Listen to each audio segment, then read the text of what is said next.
Hey guys, so today is going to be all about figuring out what is actually moving the market, finding something that makes sense, that we can reference, and then just playing off of that reference point over and over again until it stops working. So I'm going to be a little bit more careful today, just because we have less structure to play off of, right? Like we have to be very careful, um, seeing as there's only speculative levels above us, right? We have no actual structure or understanding of where value is found above. But what we can use is our Russell levels. Russell has not reached all-time highs, right? So we can play off of some pretty. We have pullback levels basically. So we have Globex highs, which I've just put on the chart. We have our ADR for Russell, uh, ES and Q. We have VWAP, and we have our developing POC. Right, these are the things that we play off of on a daily basis, and we can still use these as pretty solid reference points. I would really keep an eye on the Russell today, just to kind of like let us know when we're going to get that that potential relief bounce. And then for NQ, we're just watching structure, structure, structure, structure. So for NQ, we've got a really easy imbalance fill here that's playing out, and we should be watching this like 24 to 30 area that we're pushing down into right now as a potential bounce point now that we've filled structure. So I'm just keeping an eye on this and seeing if we get a bounce here. Now that we are back to our buyer, we want to see if someone is going to step in.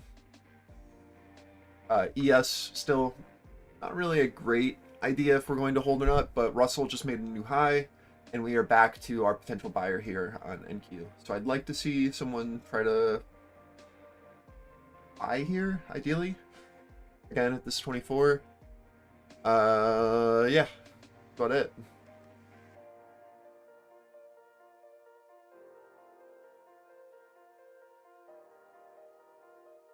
But really just keeping on an eye on Russell today to kind of let us know if trend is going to continue or not.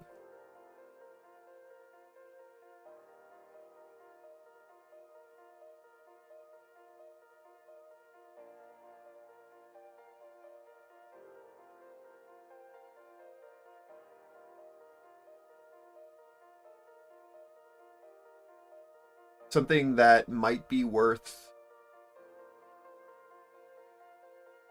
just considering, that if you have a hard time playing things that don't have I word this, if you need more references for your system to work, you might want to consider not playing ES today, but playing something like the Russell that has structure to play off of, right? So like if you are struggling trying to figure out like where the hell do I buy, where the hell do I sell, and well, like RTY still hasn't broken all-time highs, right? Like we have structure to play off of. So that might be something to consider to actually playing today and not just referencing. Just a something to consider. Like if you don't know where to play, just play off the thing that actually follows your system still. If you're playing profiles, if you're playing value, play the thing that still has it. If you are a trend trader, right, we can use our AV WAPs and all of that, and just kind of play pullbacks. The things that I'm watching today are going to be more so. So,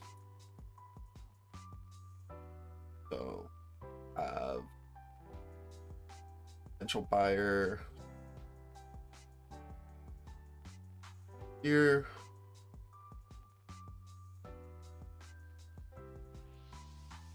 Edge here.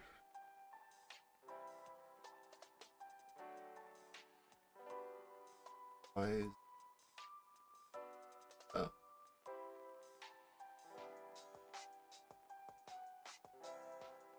Here. Really, it's just that coming back down in this, right? So right now, all I'm really looking for is at this point here, do we get at least a retest of this and then a rejection of this node for a push down into that? That's really it. Because if not, then like we're just going to get a push down and then it'll come back down to this node. It's really all there is. So I'm watching where this Oil last futures wicking extend happened gains, to see if US a buyer crude up will by step in $1 a here, barrel. and then we are watching to see what happens as we come back up to retest this previous range. We reject. If we reject, what happens? That's really it.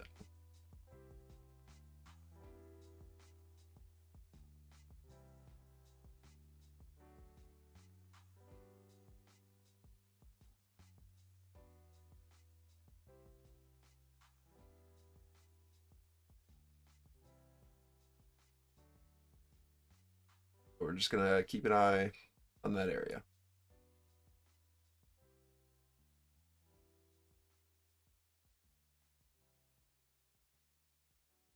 A lot of you are really used to playing in a reversion kind of setup with your trading, and that's fine, but you need to also understand when there isn't really a great reversion and we're just trending. You have to be able to figure out the difference between those days, what works and what doesn't, and not get caught trying to short in a market that is clearly just pushing up, or vice versa.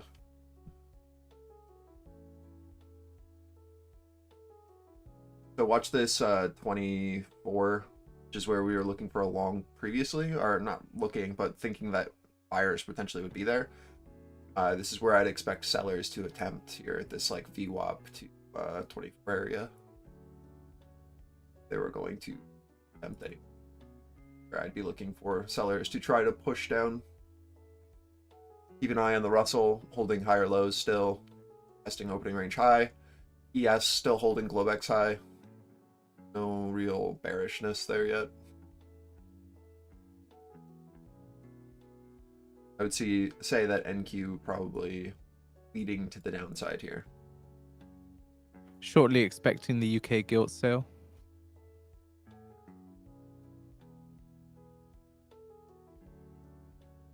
What we're looking for on a recovery for NQ to show that it's bullish is a push above this like orange box and the bid off of it. If not, this is where again I'd expect our seller to be located for at least a continuation down.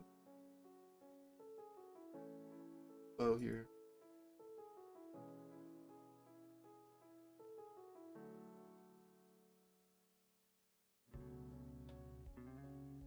I'm gonna be a bit more again, like just a bit careful because I don't have as many references to the system that I usually play. So just waiting and understanding what's moving the market and what we can actually reference that makes sense is going to be super important today. So until we can figure that out and we get a pretty solid sense of like the pattern of the day, you want to be positioning very carefully. Just because if you don't have that information, then what are you trading off of?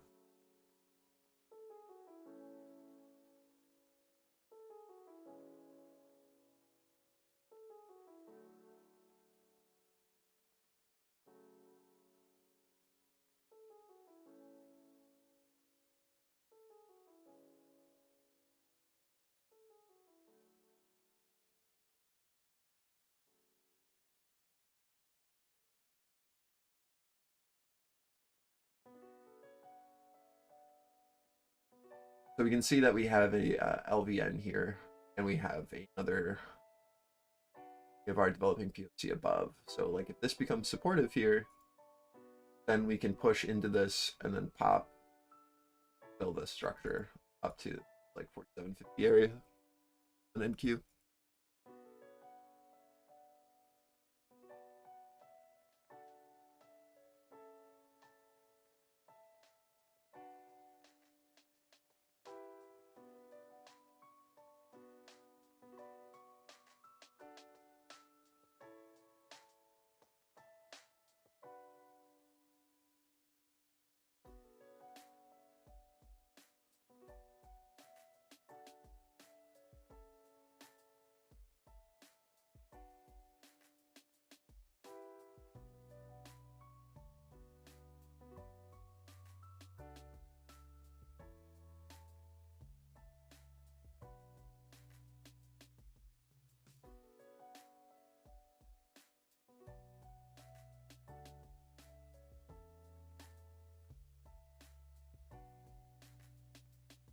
In 10 minutes time now, at the top of the hour, we see the release of the US leading index change month over month, forecast minus 0.3% on the prior minus 0.5%.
Watch this 900 on ES and this 50 on NQ as your first risk off.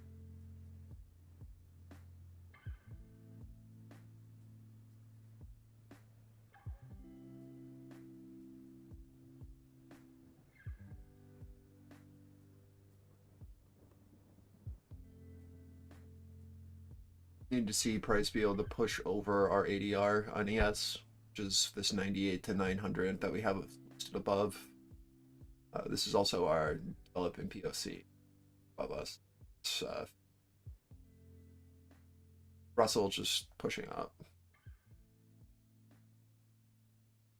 If we go back to what I was talking about before, we have this LVN here that we fours for as our bid off of, and then a push back up to fill this area, which is what we've just.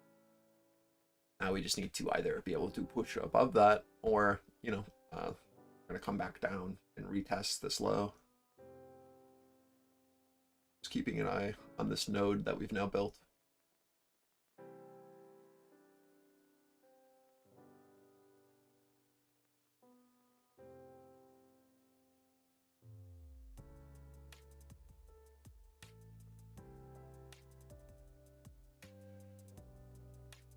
So in 5 minutes time now at the top of the hour, we see the release of the US leading index change month over month, forecast minus 0.3% on the prior minus 0.5%.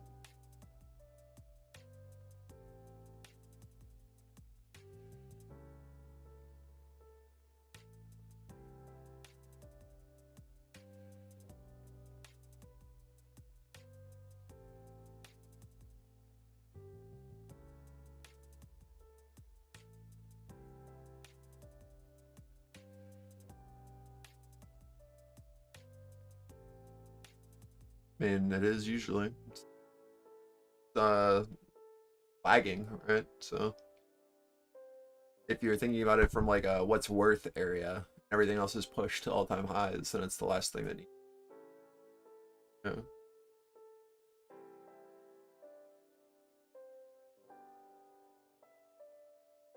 Which is why I was like, it might be the trade.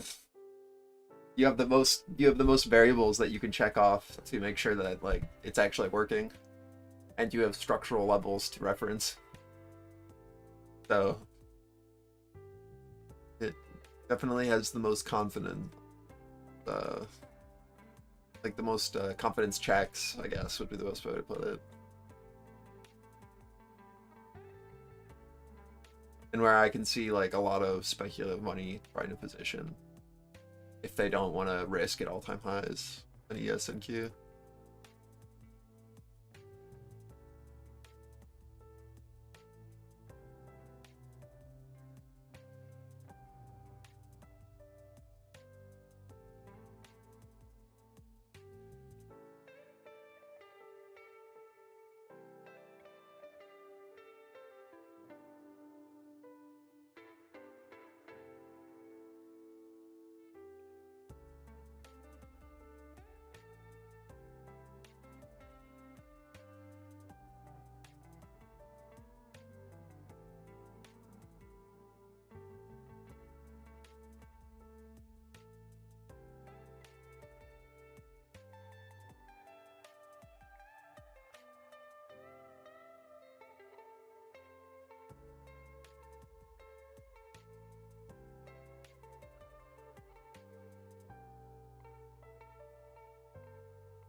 One minute remaining.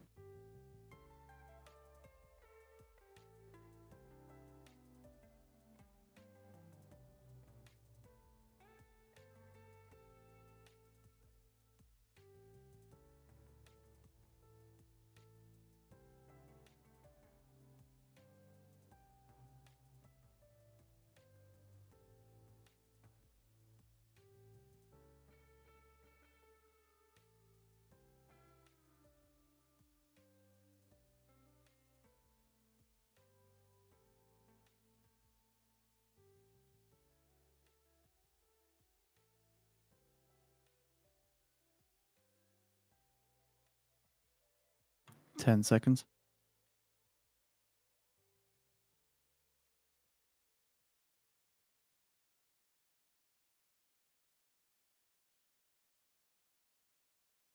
Minus 0.1%, minus 0.1%, higher than forecast, minus 0.3%.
We have posted out the US leading index change December report on the feed for anyone interested.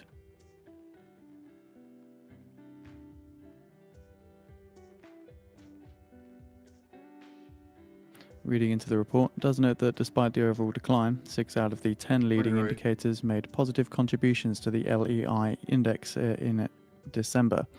And nonetheless, these improvements were more than offset by weak conditions in manufacturing, the high interest rate environment, and low consumer confidence. As the magnitude of monthly declines has lessened, the LEI's 6-month and 12-month growth rates have turned upward but remain negative, continuing to signal the risk of recession overhead.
So according to a poll here, the UK economy is expected to have expanded 0.4% this year, 1.2% next year, which is the same as the December poll. And the poll also sees the Bank of England cut the bank rate to 5% in Q2 this year, and versus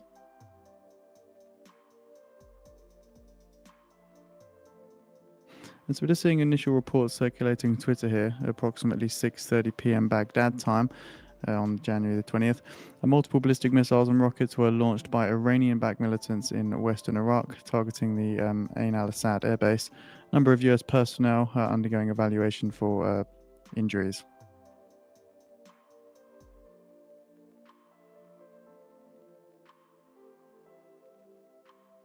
At our VWAP here on NQ, opening range high on ES, and our POC at 94s on the Russell. So this is our seller until we can push above these 94s on RTY and show that we want to make it supportive.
I personally think that if this blue box continues to hold, you're looking for basically sellers to then offer this low and then pop down.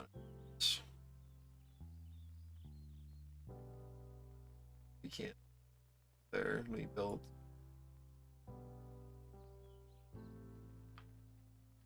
So just really keeping an eye to see if buyers continue to bend this. And then we're looking for that pop over 90. Or we'll get the structure repair and the Russell down to our EVWAP POC opening high area on at 82. 82.85.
Testing our 94 seller now on RTY. Again, I'd like to see a look above this and then the ability to hold for push to 99.7 on the Russell.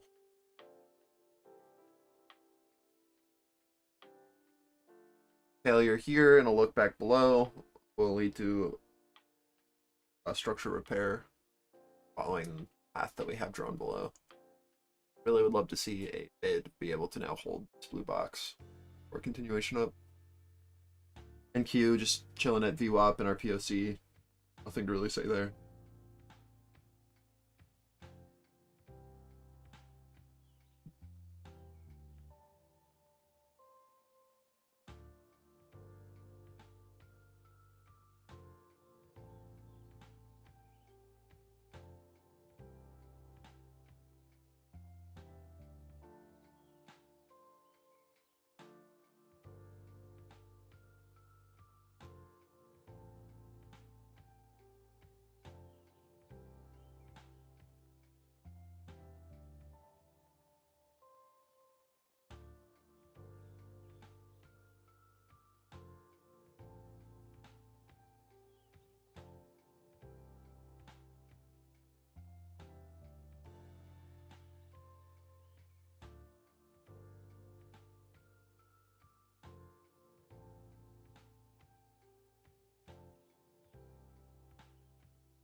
So we're looking now to the fear and greed index, a 73 out of 100, which indicates greed, while the crypto fear and greed index is at 55 out of 100, also indicating greed. And so we're keeping an eye on the VIX as well, the volatility index. We're currently at around 13.57, and so that is pairing some of the gains that it had from this morning.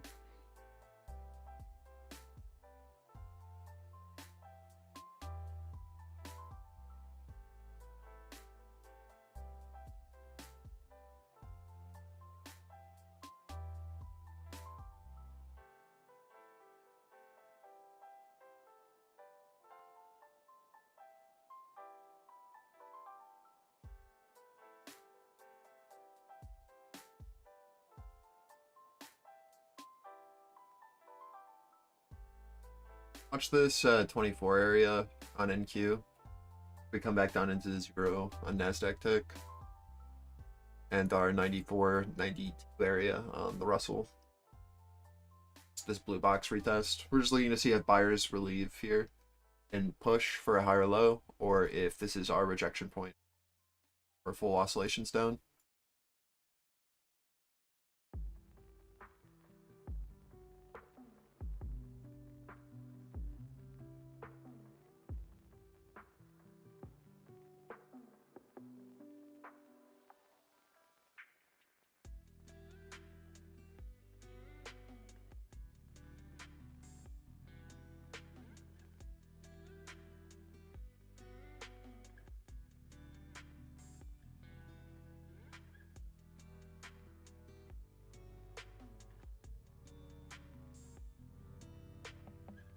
I think if you're using a tick light, just change over to like your 0 tick is your reference point of like your bounce, right? And trend.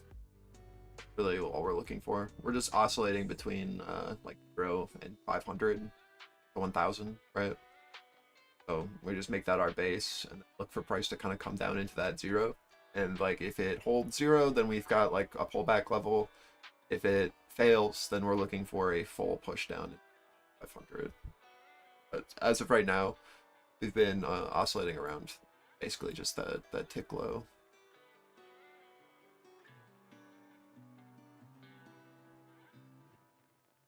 Tick.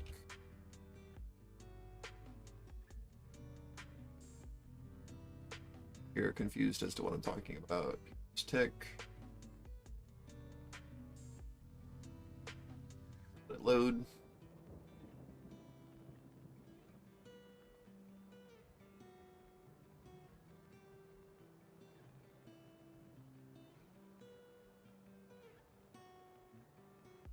You see how we're just, these zero bounces been really nice for divergence, or for just kind of like showing us where like the sudden exhaustion is going to take place, with us kind of just oscillating between 0 and 1000 on this, or full rotations.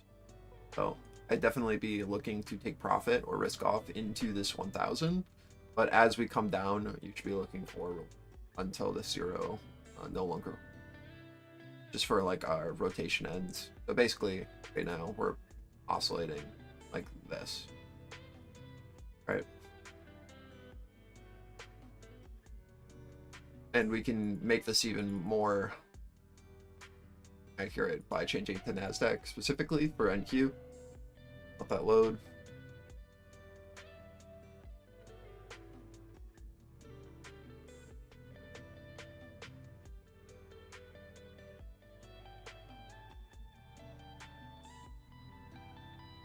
You can see we're doing a very similar action, but in a much tighter range. But we do have a good area, like where to risk off and where to put risk on. So if we just put a line here, and I'm gonna say a line here, now we kind of have our bottom and top edge of where we should be expecting. We're gonna call this like overbought.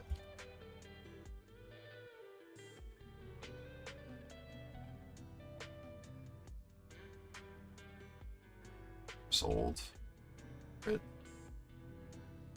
And now you kind of have like two areas to kind of play around of where you should be looking for price to see like short-term selling, short-term buying. Just a very clear oscillation here.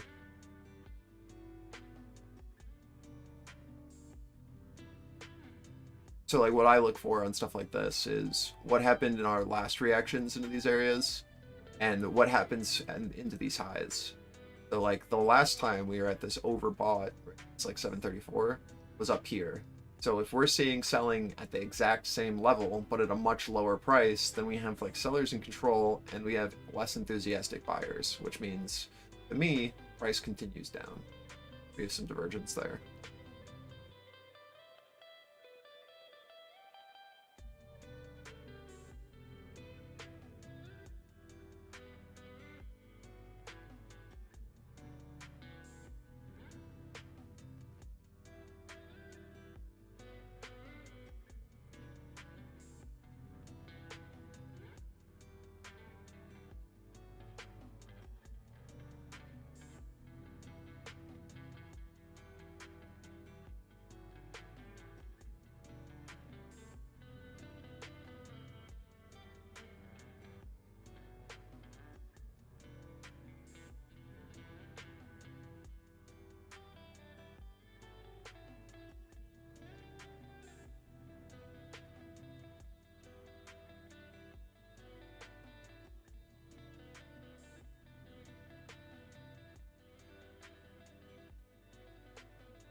See what I mean?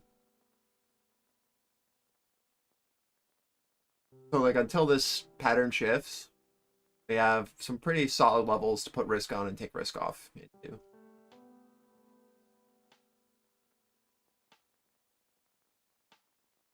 So it's just about like finding the pattern and then watching for reactions to prove that we have something there.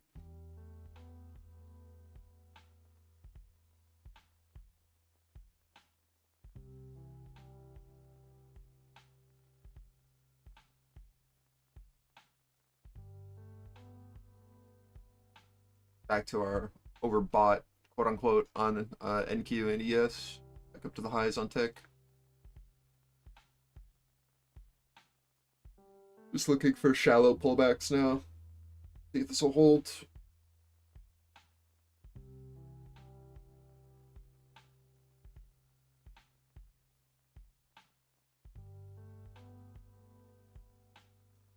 R94 still holding on the Russell, pushing up into our 99.7 target.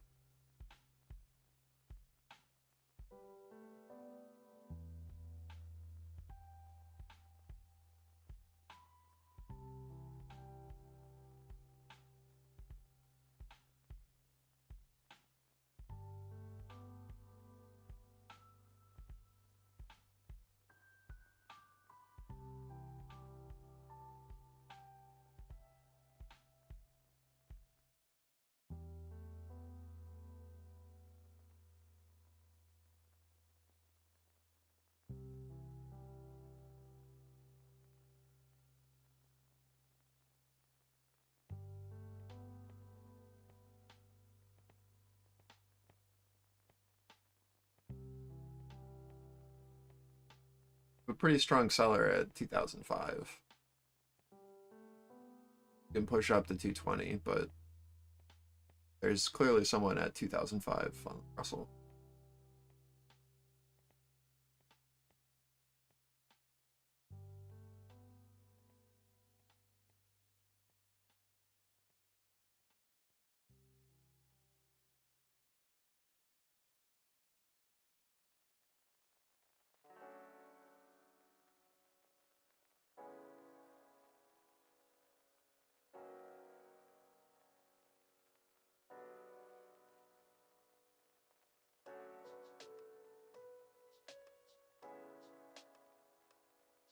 Clear.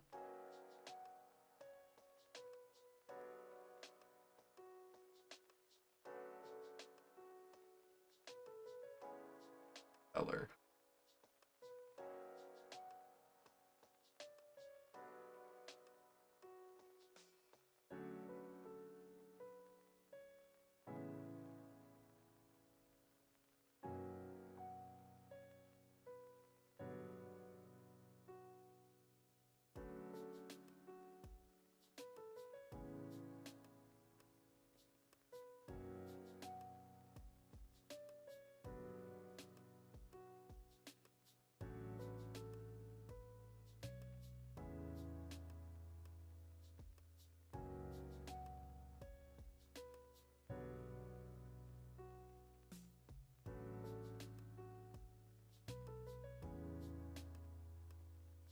So this is where we look for a buyer relief or a shift in trend.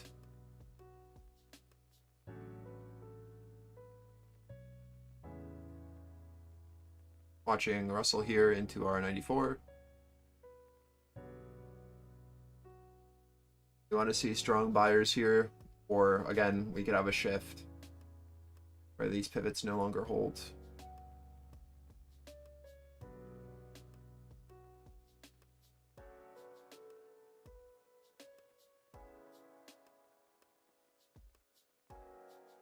You bought 94s, right? Your first risk off is here, and 96, 2 points on RTY.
Looking for buyers into this 91.7 on the Russell, or again, you have the potential for a push down to 83s.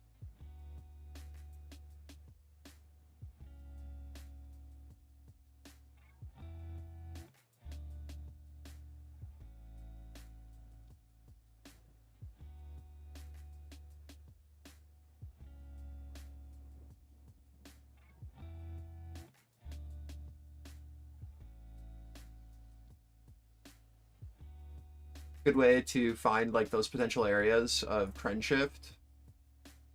Again, like what have we been watching for?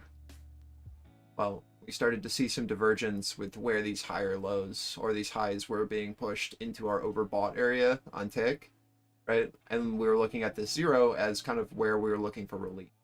When we don't see a large move back up and we see a hold now of where we thought buyer relief would be, now is our resistance. Well, now we are looking for oscillations between our 0, right? This negative 500. That's a shift in trend, which is why we are looking for either a relief bounce or a push down into these lows. Because now we have a shift from this upper trend where we were just oscillating in the upper quadrant, right, to now the lower quadrant.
This is your first risk off into opening range lows, VWAP, POC, right? I need to see a push back above this level and a reclaim, or this will be where your seller is now sitting. So if you're in a long position, this is where you want to be moving up stops just in case a seller does push price down. There's nothing to recover here. This is just Globex low test into opening range low.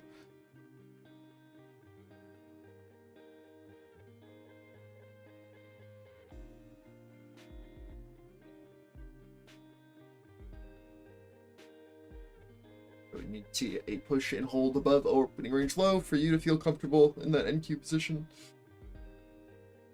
Or you could just see this area as seller acceptance if they hold. And then that means we have at least one more leg down.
Really keep an eye on this 85 Russell.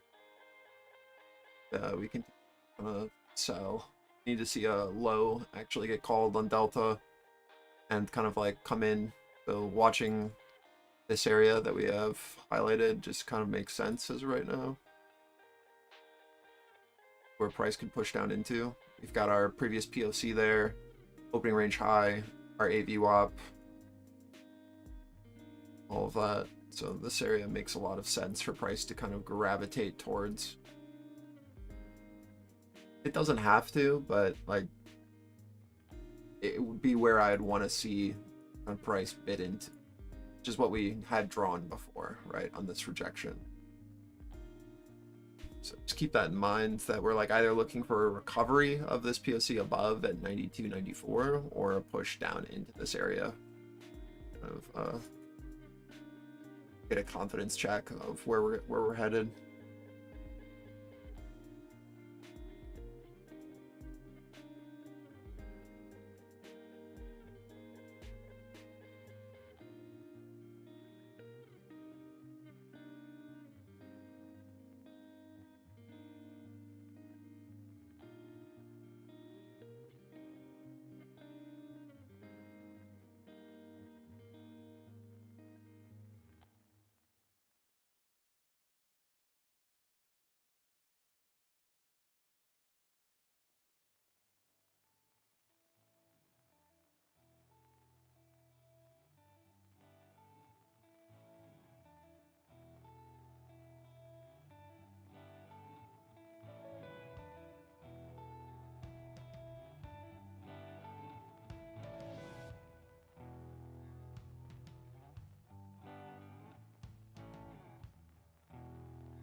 At our opening range low on the Russell, or I'm sorry, on NQ, view up on ES, Russell, just our pivot from our previous seller.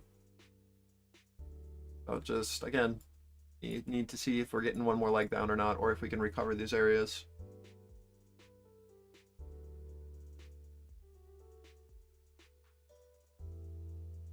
Until we get above, those just seem like more so where shorts are going to reload rather than a great buying opportunity.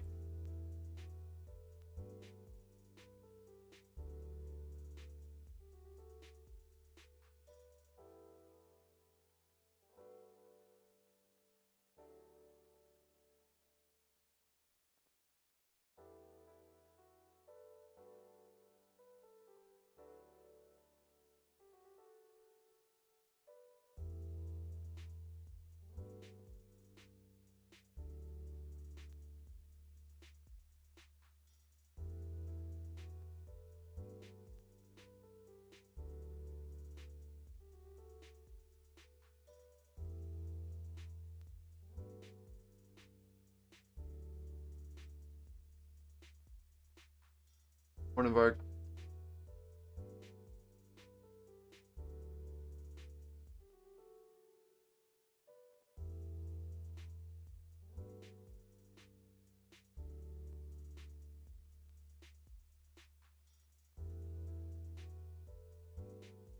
yeah, that's why it's hard. But you kind of have to play with the directional wire until you see confirmation back over.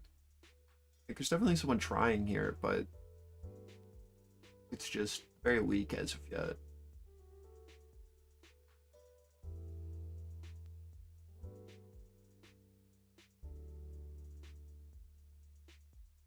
Which is fine, like if you're playing an edge, or if you have like you're playing off of the low on ES or NQ, but like for the Russell, like we're actually just sideways. Very weak. No delta confirmation. And for like NQ, it's a very we get it back over opening range low and we hold that, then yeah, okay, play that to VWAP, right? VWAP to ORM. But until then, like this is just where you expect someone to be risking off here. Right? Like you have a oscillation like this.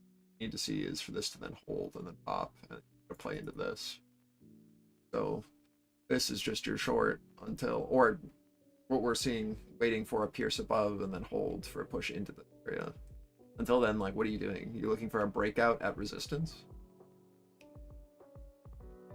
Doesn't really feel good. I'd much rather look for some excess, right?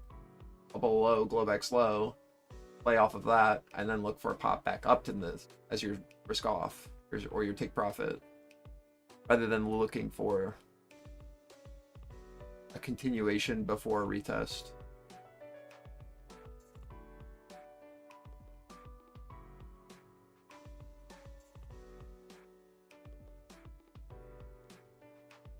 Again, I don't think there's anything wrong with looking for a push out of here, but like we still need to see the recovery of this level for that to play. Until then, it's just in your head. Like you're either playing off of this buyer here with your stop here, right? Or you're waiting for a push and a break of this high and then a retest for a bid. But trying to buy here is just suicide.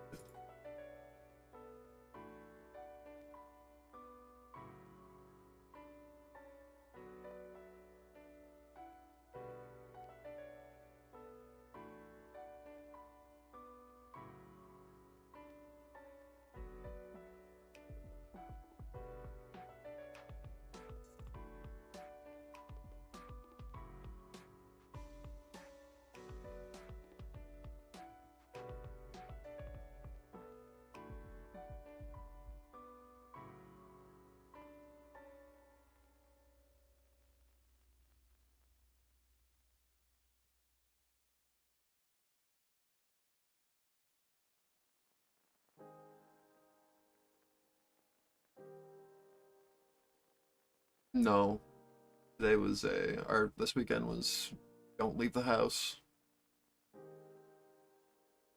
Actual blizzard. By you?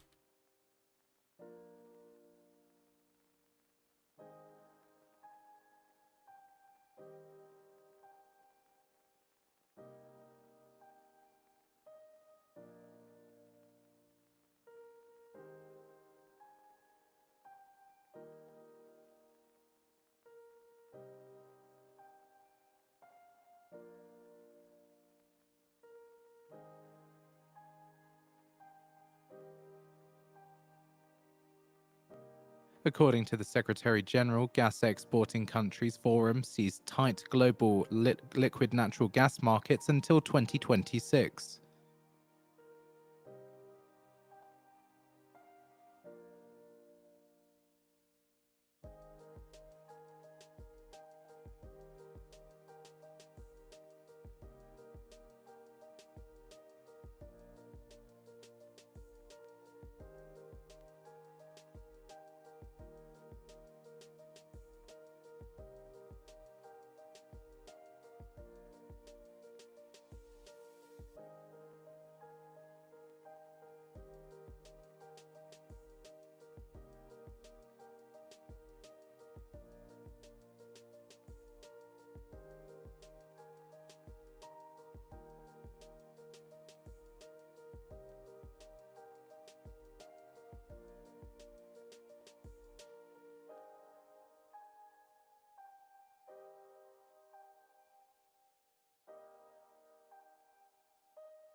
Are you training for a marathon?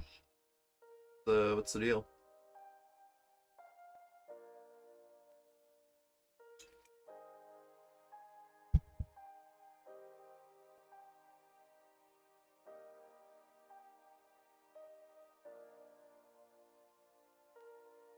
Alright, this is where we can start to look to see if buyers are willing to hold now that the Russell's down into this 83, 85.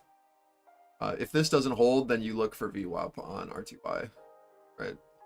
So we really want to see active buyers down here and then a shift in delta with a higher low. As of right now, you can see we're just holding this structure of push down, lower low, lower high, right? We really want to see a shift out of this as we come into this area. Failure results in continuation.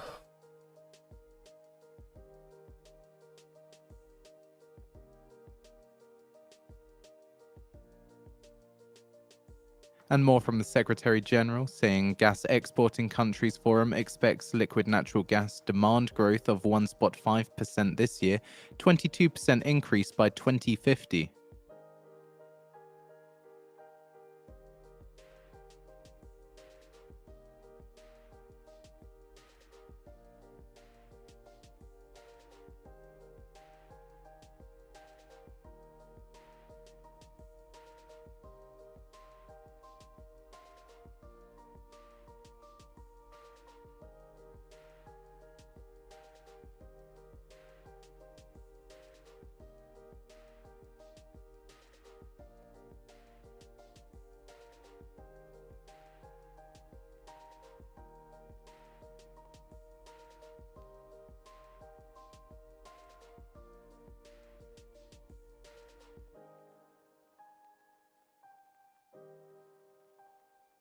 There's potential for one more leg down into negative 1000 on tick, but as of right now, things have kind of just come down to a potential low. Again, we're waiting for a higher low on deltas, ideally, into our pivots. But yeah, I think a recovery of 85s on the Russell and then a bid off of that would be just as fine. But we also wanted to just see delta be able to make a higher low facing. Or again, I think just like a push down into VWAP makes sense. Remember how we spotted this shift, right? We had a very clear oscillation between this 0 and this 734 on our tick. And then we saw a shift where 0 to that like low kind of became our resistance. And then we're seeing oscillations down into here. So what does it mean when we come into this negative 500? Well, it's a potential basing, right? Especially when we have like an AV up there or something, a level that we care about. Like, oh, okay, well, we should at least get a push back up to our oversold 0 area from before. So this is what that move is representing right now. Now we just need to see a recovery of that level and then a push over, right? So we're looking for a recovery of this 62, ideally. Something like this, and then a pop, and then a hold. But like if it fails, right, then we come down, and then there's continuation. Hopefully that makes sense with tick. But that's when we called the potential shift in trend here, and saying like it need to recover this level, or this is going to be a sell-off, and then you see that happen. The easy way to spot it, especially with the Russell losing support.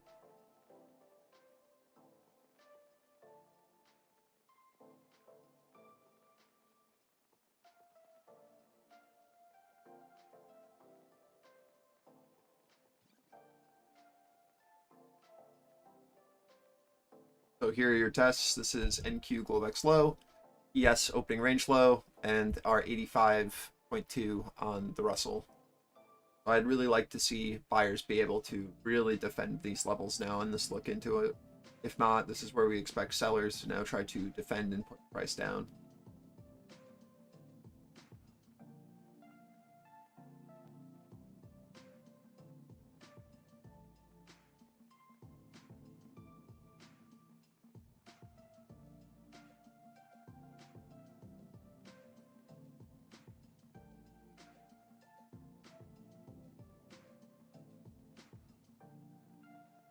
We see like Russell is able to build that higher low, and that leads to a push up. This is what we're waiting for these like basing structures to start to happen, especially when we have an extreme. This negative 500 being the extreme on the day so far. Now we're just back to our previous average. So it's like a good first risk off if you did take a position like that, or now you just wait for a recovery of this level. And that's that. Because like where are we? Well, we're back up to the high of that range. So now we're looking for basically this 500 to now hold supportive, or a continuation up off of an extreme, or a zero hold. So for like me personally, I'm either watching for this move or a move down into this zero. Either one of these are now pullback levels where we're watching for price to be able to now hold on a potential shift.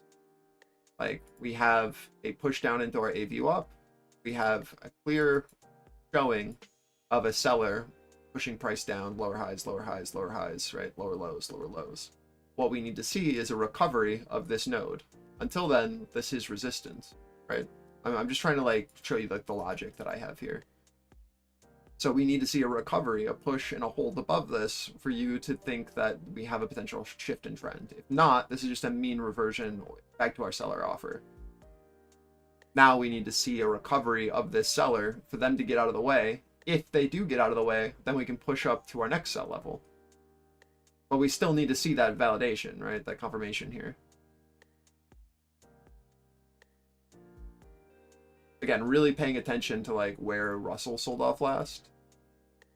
And we can clearly see that here. So we need to see a recovery of this, and then for this to become supportive for more. And like for ES, you just have the opening range low here as like a really solid level just to keep an eye on. 85s. Above that, you have view up at 88s. And then for like NQ, you have Globex low, right? So like there are lots of things here that we can reference as like your first risk off and then recovery levels.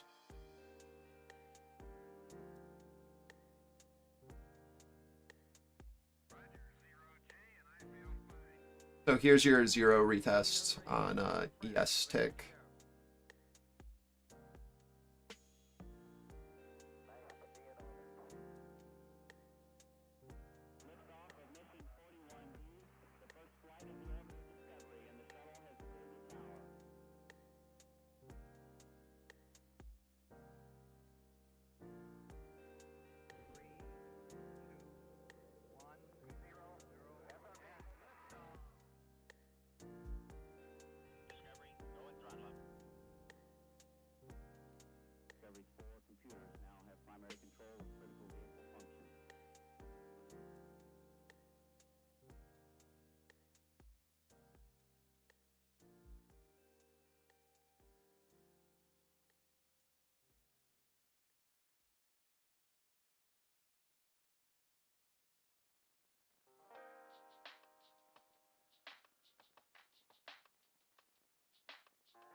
Now that you're seeing it playing out, what I said makes sense?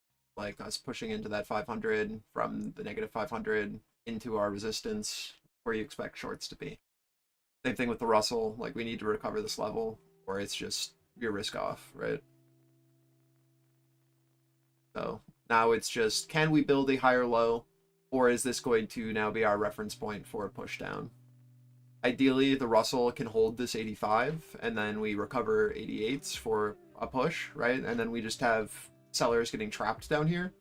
But if that doesn't happen, then we have continuation, right? So we really want to be paying attention to how we interact with this 0 on tick, and if we can play off of this Russell 85. Again, we need to see a recovery of this 88 as supportive, or you're just kind of chopping and waiting for the Russell to show that it wants more downside. If not, then you're just gonna get like these oscillations.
Morning ratio.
Morning.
ES needs to get over that 85.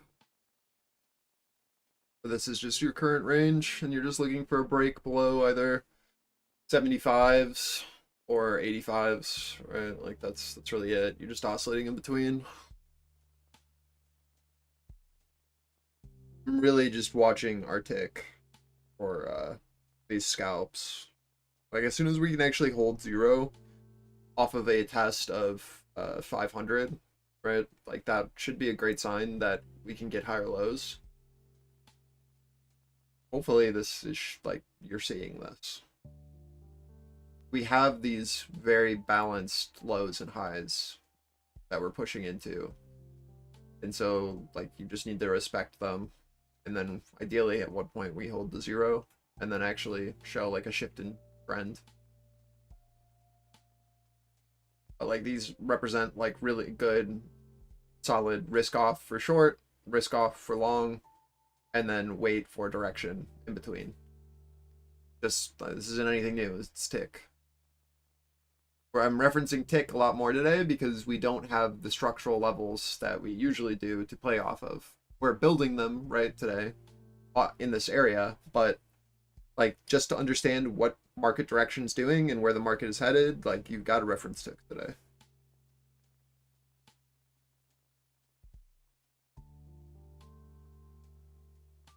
It's a great day to practice, get back into using tick. Open up your paper account. It's Monday. We just had an insane trend day, right? We now need to understand that like the market might need to balance out a bit and build out. But just you're not used to that kind of market or not used to having to play like this, right? Like then you should have a day where you practice and not blow up your account on a shift in market.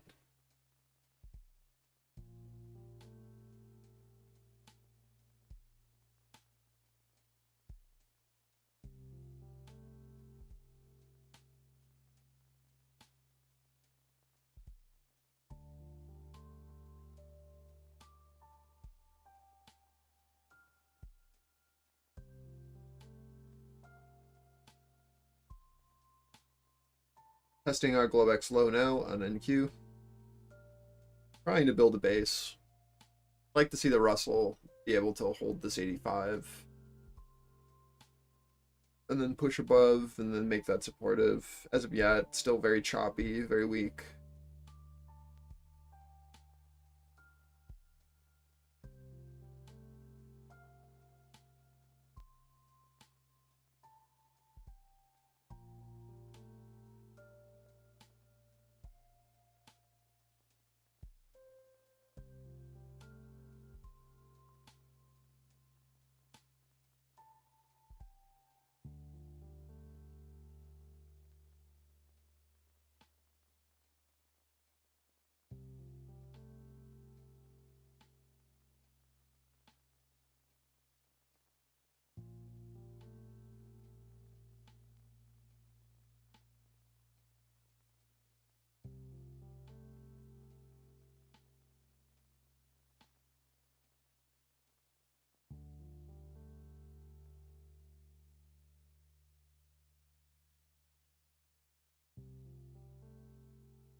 Back into our 85s on ES. So again, this is just kind of your risk off from the low of the range to the high. Until we can break over these opening range lows, I just don't think that you should be looking for much more into them until we show them as supportive.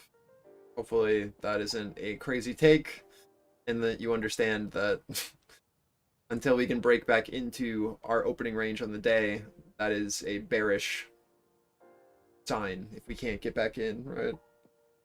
It's just top of our range here on NQ into 82 to 90 and 85 to VWAP on ES. Need to see a break and hold above.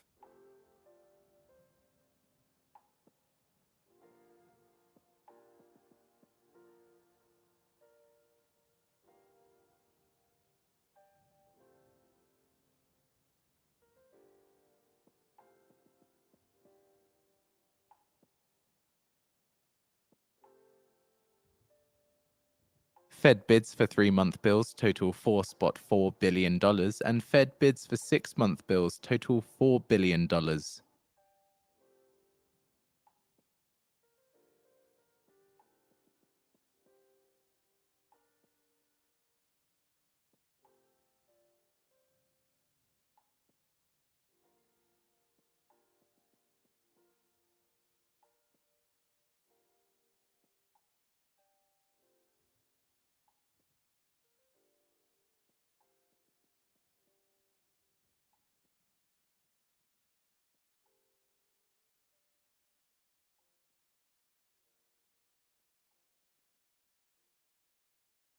Watching our Russell seller reoffer here again to this 88, 89 area. We need to make it supportive, right? NQ going up into our opening range low. Yes, at our opening range low. So let's see if we can pierce above and if a bid will step in to defend or if this is still our seller offer at the top of our range.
So in 10 minutes time now at the bottom of the hour, the US is due to sell $77 billion in 3-month bills with a prior high yield of 5.225% and a prior bid to cover of 2.99.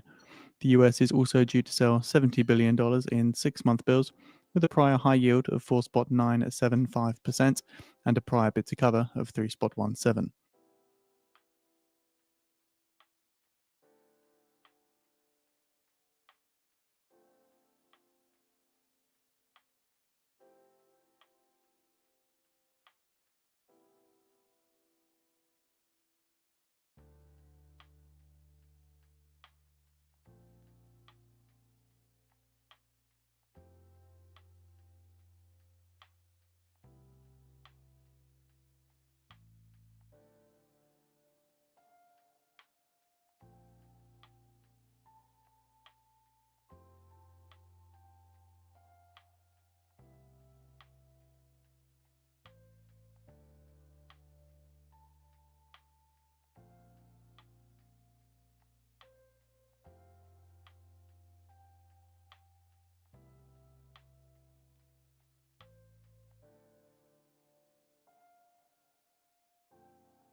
You don't want 88s to be resistance here on Russell. Or we're looking for a push down to 85s again, I think. You want to see NQ be able to get over this ORL. We're still just at our resistance.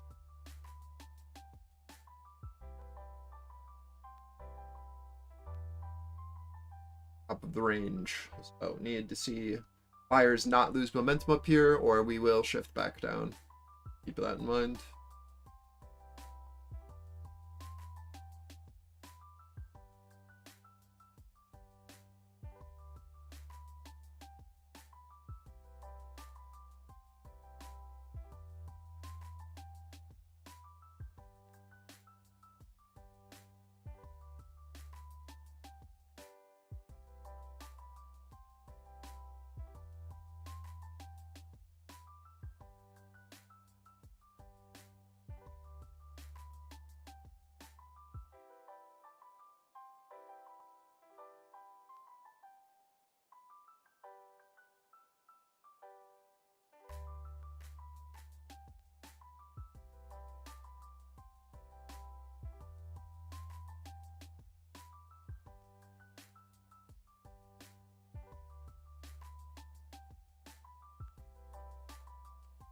So in 5 minutes time now, at the bottom of the hour, the US is due to sell $77 billion in 3-month bills, with a prior high yield of 5.225% and a prior bid to cover of 2.99.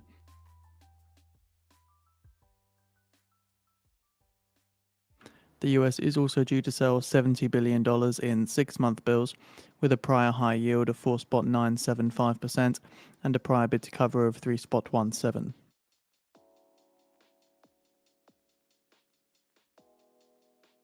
$88 reoffer on RTY.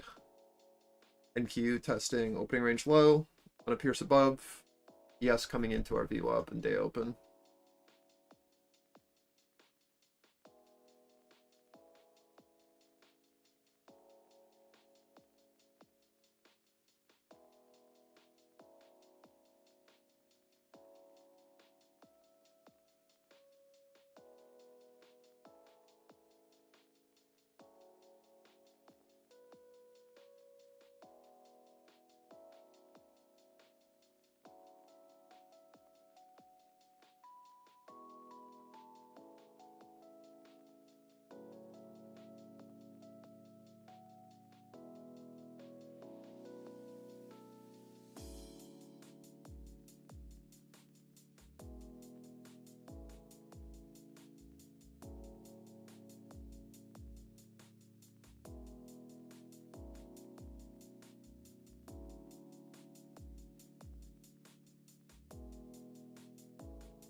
computers now have primary control of critical vehicle functions.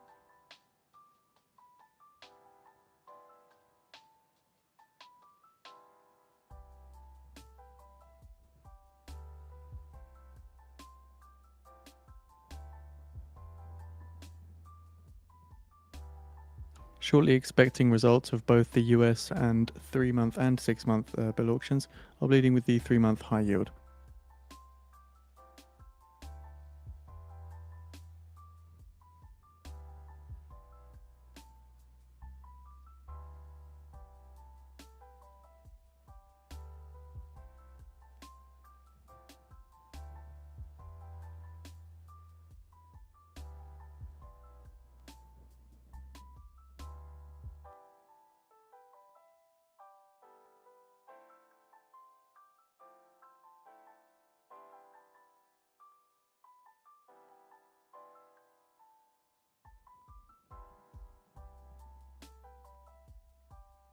You're in longs on the Russell. I think risking off into this 90 makes sense, and then above that we look for that like 91.7, 92.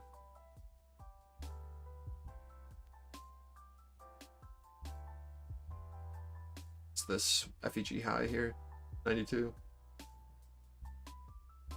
But we know that there's a seller here, so just your first little risk off, and then above that we look at the FEG fill. I think you're in at like 85s.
I think NQ still looks fine, but we do have news coming out soon. We're just looking for ORL to basically just continue to bid for a push up to 516 area on NQ. If we ever see acceptance back below our 90 to 82 area on NQ, then you need to reevaluate. Basically just watching this as our pivot, right? So if we lose this edge, then there's potential for us to come back down. I'd really like us to be able to maintain this edge. 6 month and then high bid yield, these 5.02%, areas. 5.02%, with a bid to cover of 2.92, 2.92. Waiting the 3 month results now. But we need to be respectful that these previous buyers are now offsides, right? 3 month high yield, 5.225%, 5.225%, with a bid to cover of 3.03, 3.03. We should expect that there are some So break-even to recap traders these, the US pushing sold out. $74 billion in This guy was 6 month shut up. bills, awarding 63.23% of bids at high. So the high rate there, of course, 5.02%, with a bid to cover of 2.92. As for the 3 months, the US sold $81 billion in 3 month bills in the end, at a high rate of 5.225% and awarded 11.97% of bids at high, bid to cover ratio of 3.03.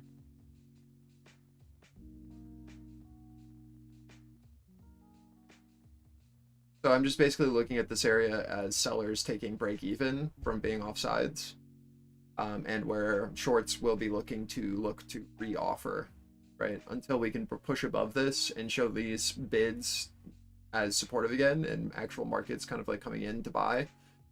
You just want to be risking off into this area until you see, right, this show as supportive for a look back up. It's just like a good first risk off, basically, until then. It's the same reason why I'm looking at Russell 90 right now. Just because that is where our previous buyer then flipped to our seller. And we can see that as well if I do RTY.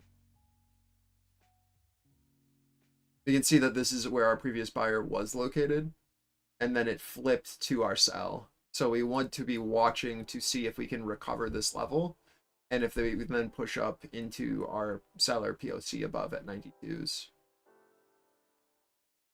That makes sense? So like that, until then, like this is just kind of, we're seeing if we can get back into the previous range and where these previous buys were. If we fail, then it makes sense for sellers to be offering here and for previous positions to kind of just be taking break even, getting out. So we need new market participants to kind of step in and market order us out of here and show that there's still momentum, still liquidity to push. Because like a lot of the passive is going to be on sell side there, I think. That's how I would at least be positioning. Is the bot working? What bot? The news bot? I don't know. I just have it on my stream. If you don't hear it, then probably not.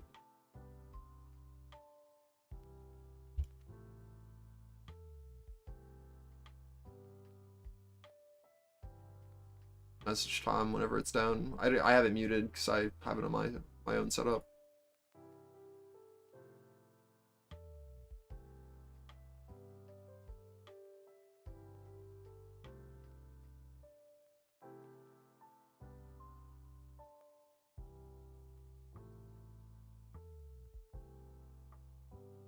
Hopefully that makes sense though, like what I just was talking about, because I think it's really important. It's the same thing that we see here, like the Russell, where we're looking for that like 85, 86 area where buyers, we want to see this retest hold. That's why I've marked POC here. And then I want to see the value high to then become supportive off of this POC test, which is what we see. That we have a look above and then we're looking for a hold. And then I have to risk off in this area until we see a push and hold above, because I can see that this is where our buyer attempted and then our seller flipped to offer and then pushed price down. So we should be expecting that seller there until proven otherwise.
that makes sense what I mean now.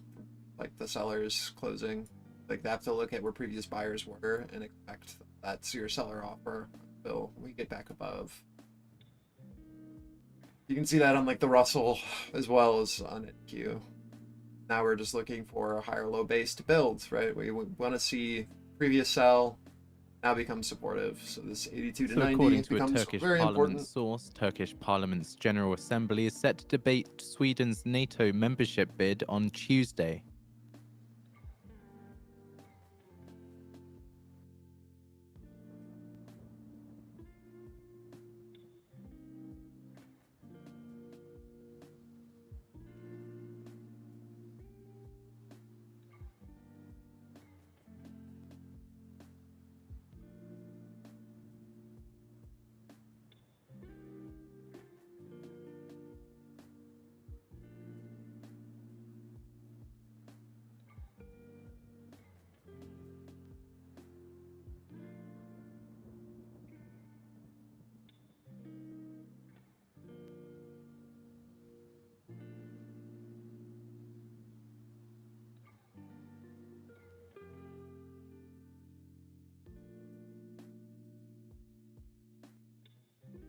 I expect today to be pretty tough for a lot of you. Why I'm trying to be, I don't know, I mean, I'm just like telling you the range, right? Like there's not much more to say. But really relying on our tick, you know, quote unquote extremes, this 500 and negative 500 as of right now. And then just understanding are like we holding zero and we have a positive delta that is pushing up and making higher lows with price, or is there a divergence? And where is previous value? That's it. That's all we're looking at.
Not really, but it's fine. You bought the Node Edge.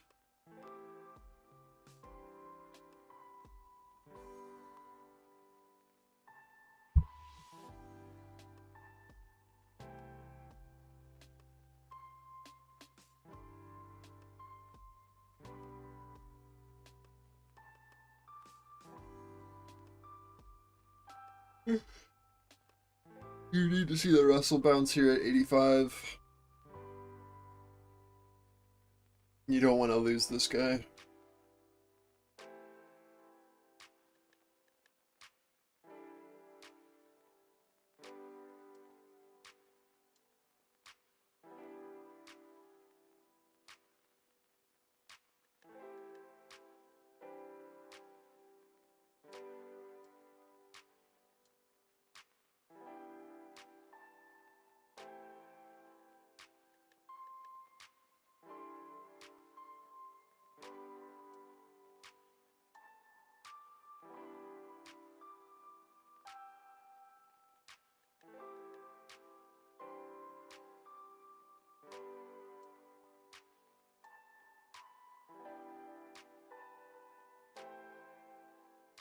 I mean, nothing changes with that trade, Rory. If you had put it at the low, you're just buying the deviation instead of actual AVWAP.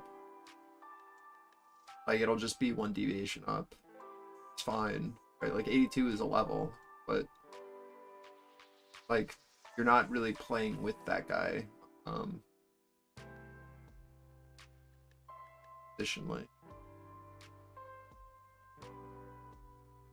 Like, what do we, when we, let me make this a single chart again. What do we look for in a low? If I go to a 1 minute,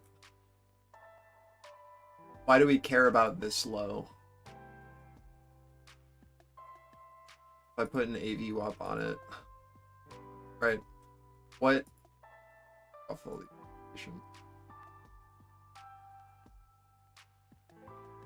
What do we see? Why is this a significant low for me? Well, we have an imbalance that was created on a higher low. So we have an AVWAP, and then we also have an imbalance to play off of. So what we're looking for are pullbacks into this area. And then we have a trend that's following in continuation. So like what I'm looking for then is just continuation off of that. So we have a bounce point. Like this is another secondary basing here. So it's a good area to play off of. But like that 82 for me was just where our previous seller was. So we should be looking for a buyer to now try to defend that off of the edge node as well. At the time, that's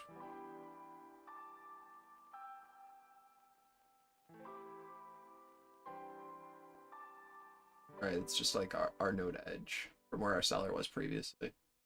So we should be looking for a buyer here, especially with this move. But like, ideally, we would have came down a little further, but it's fine. But like that buying is significant when we see like a push and spread and then the ability to then hold a higher low. But I don't think that it's bad that you saw that this guy was important, but I think that this was the importance to me, the higher low and then push of spread and then the hold of the FEG for the push out. And then I still think like this seller edge is still incredibly important.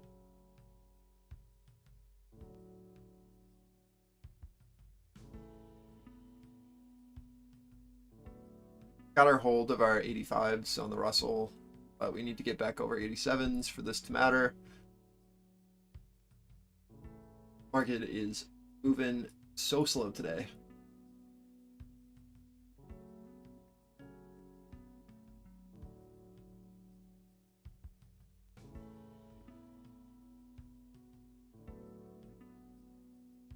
Yeah, I don't think that there's a problem with the trade, but if you think that you're playing with that buyer there, then it's like, what makes your invalidation different? I just, to me, like I'd be then looking at this area down here from 76 to 80 as the buyer defense, whereas you're looking like if we're playing with this guy here, then he will be targeting low. It's just like a different risk to reward. Like I don't think that there's a problem targeting the stocks from POC to value high here. But like what it actually is just seller flips to buyer.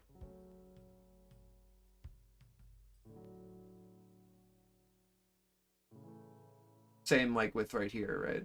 See it pretty clearly on the this is our seller that's then flipped to buyer, which was our previous seller. A pretty clear line in the sand here at 7.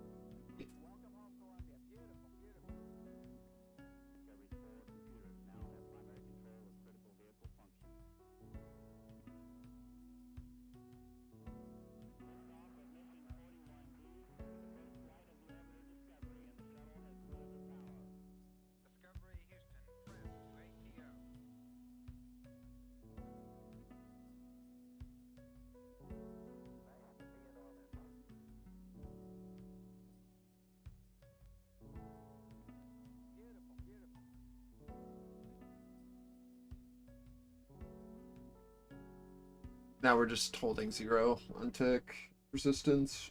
Need to see a push above.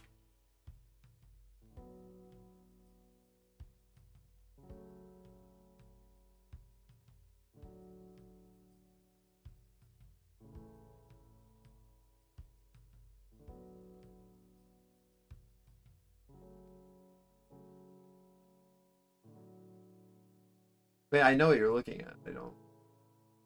Yeah.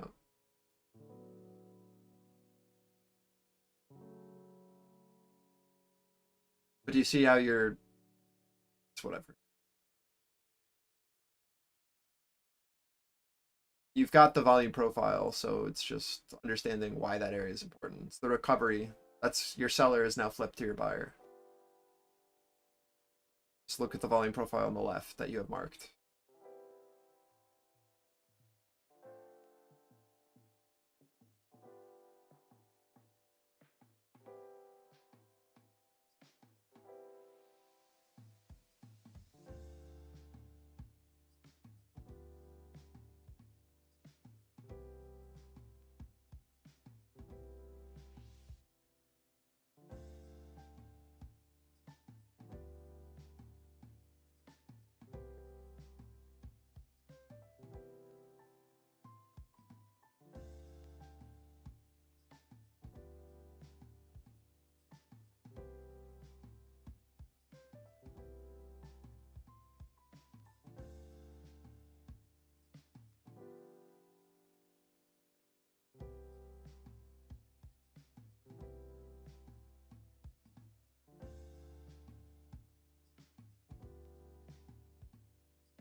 You really don't want to see NQ lose 0 tick.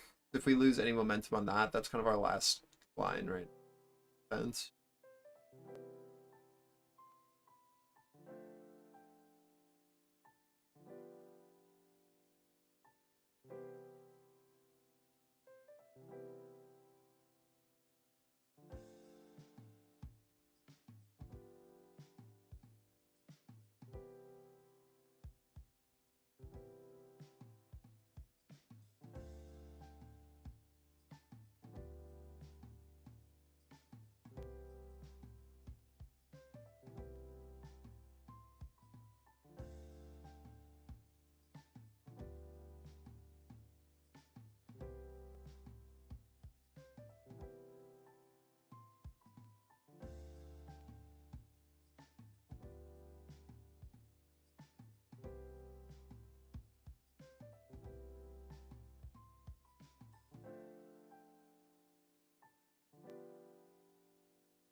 I hate Mondays so much.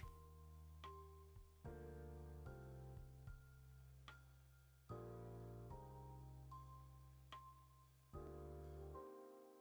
feel like I'm trading afternoon session.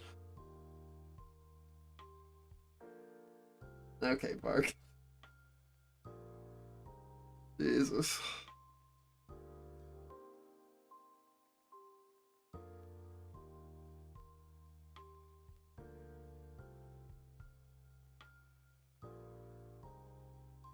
Just so slow, man.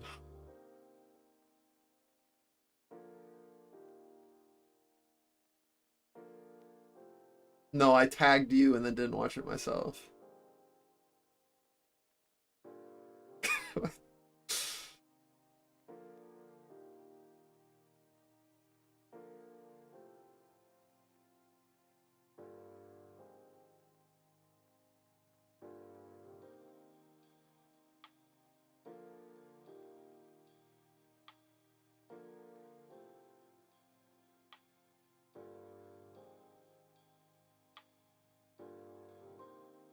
I downloaded it, Adrian, but I'm waiting for the squad to download it as well before I actually give it a shot. It seems okay.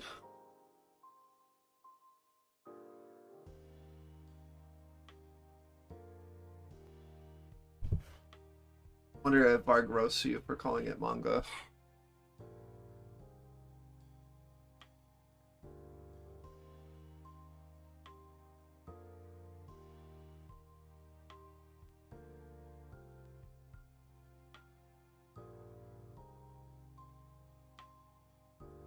Yeah, it's got quite a bit.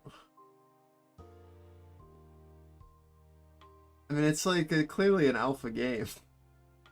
I don't know. It's crazy that people are buying it on Steam. That's what's blowing my mind. Because it's free on Game Pass.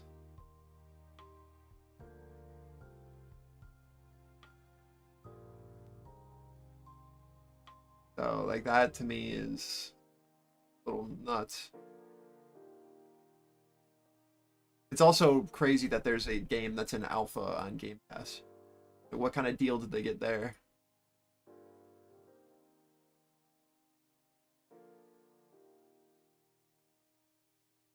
Yeah, that's...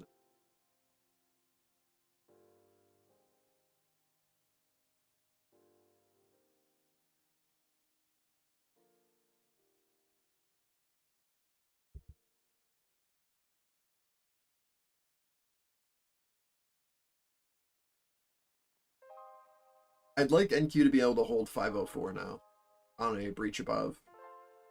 Need to get back over view up to our target at 516, 517 area. But like there's not much here until Russell gets over 90s. We're just back to where we sold 85s to 90s on RTY. 5-point range.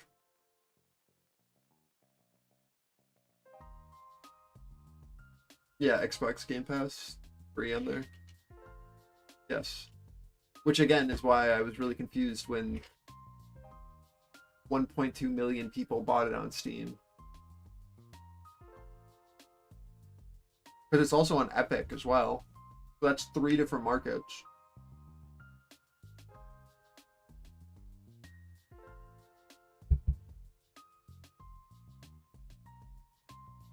And you're only seeing the Steam concurrent players, right? Like, that's nuts that there's 1.2 million people that bought a copy on Steam without even looking at the numbers on Epic Game Store, Xbox Game Pass, etc.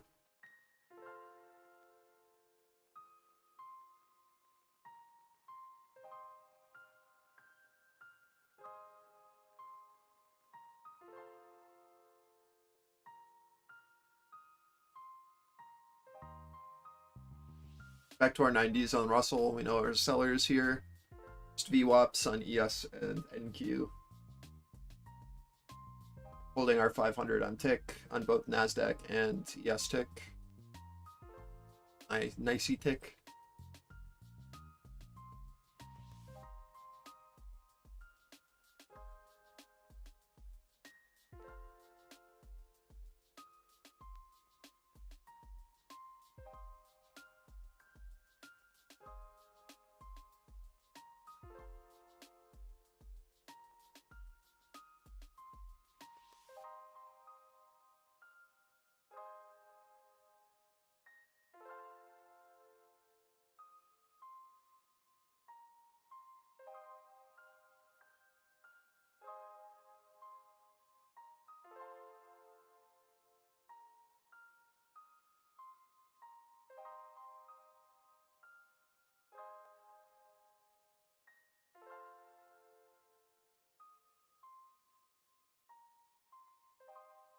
Seller at 90s holding for the Russell. Back to our 88.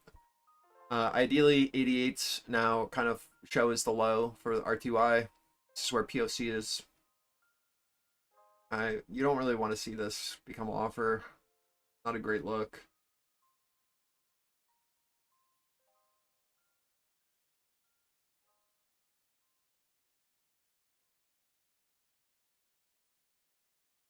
Yeah, it would make sense. Us. It has more players than Starfield ever had, and it's like tied with CS:GO basically. Kind of nuts. Who knew that everyone just wanted a Pokemon RPG?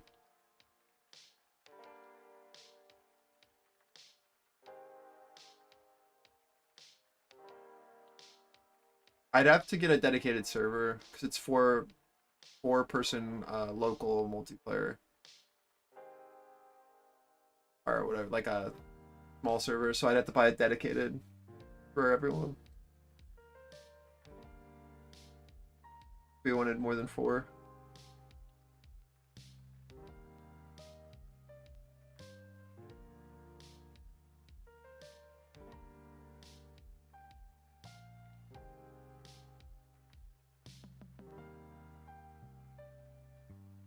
Yeah, I mean, it makes sense with the 1.2 million people playing it. I saw that the Pokemon mod, yeah, with Ash and everything. Nintendo's gonna love that.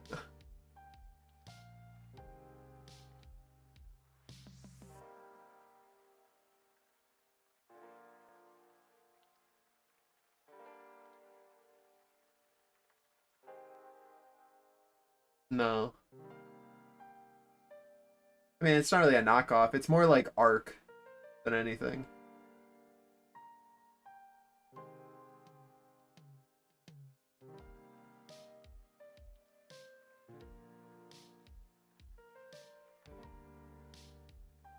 It's just basically Arc, but with cartoony animals. Uh, in the same style as like a Pokemon. But I mean, it's literally Arc.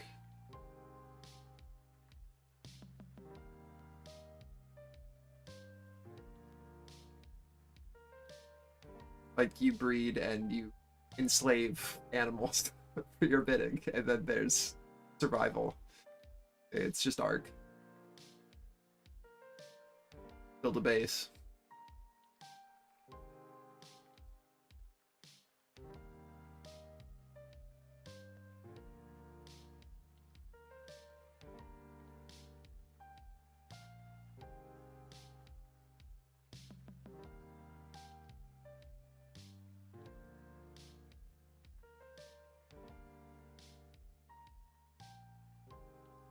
Arc Survival. The game. Pretty big. There's dinosaurs. You're like a caveman.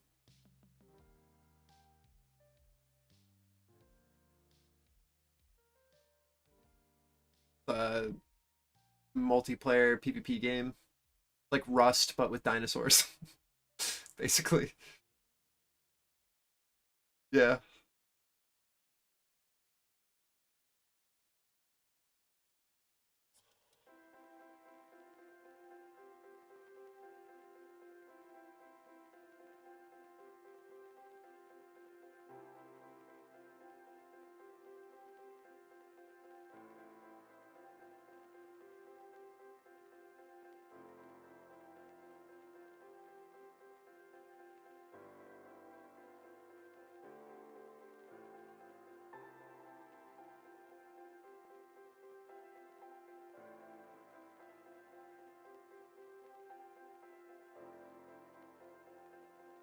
Yeah, that's actually the real reason you were sick? It's so emotional after the loss.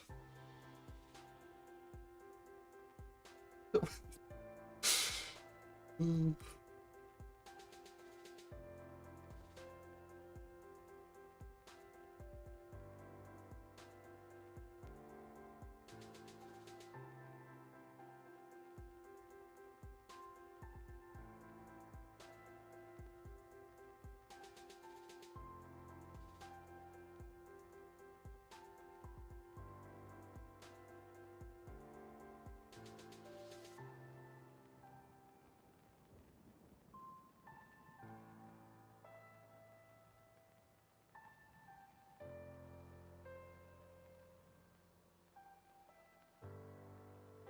Done. You want this 83 to hold. That's where we are right now. This is where we bounced previously. You want this buyer to be able to defend. If this flips offer, we look for Globex low on NQ. Back to our 85s as well on the Russell.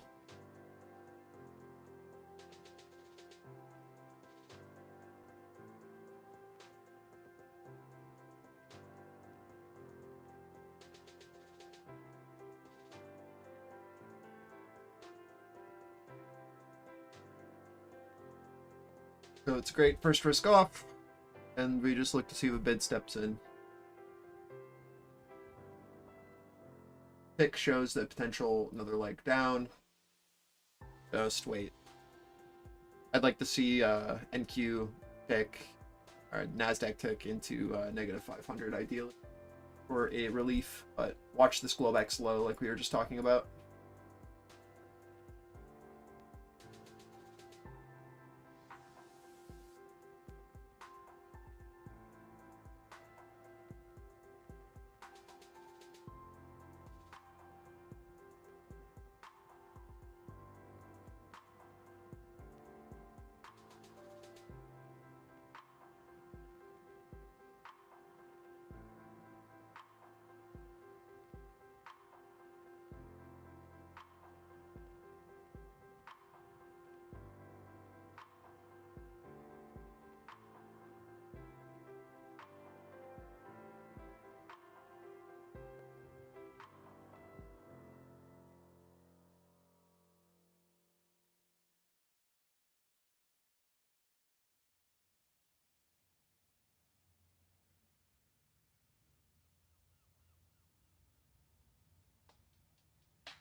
Good job, Manly. Have a good rest of your day.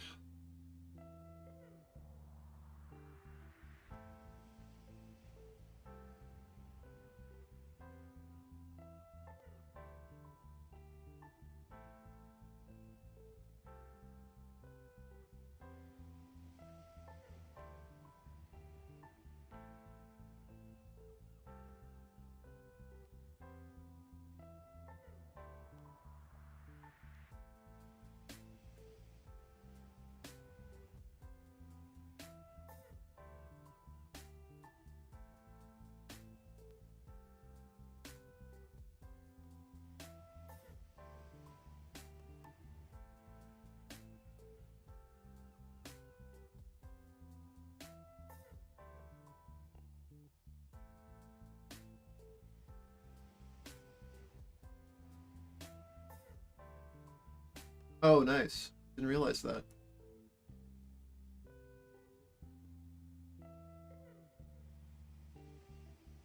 Yeah, London session's actually pretty solid.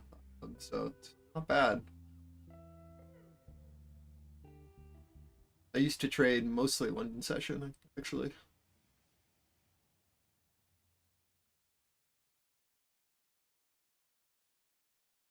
Sometimes it actually offers much better opportunities than Chicago. You'll get the move in London, and then we'll just kind of like chop sideways in balance during regular trading hours. Yes, yeah, it depends on what kind of market we're in, but when we get into these kind of market conditions, I actually think that the move happens mostly in the session, and then you basically just have balance in US. So you actually get the better opportunity for the low pre-market, which is annoying, but you know, it is what it is. Good for you.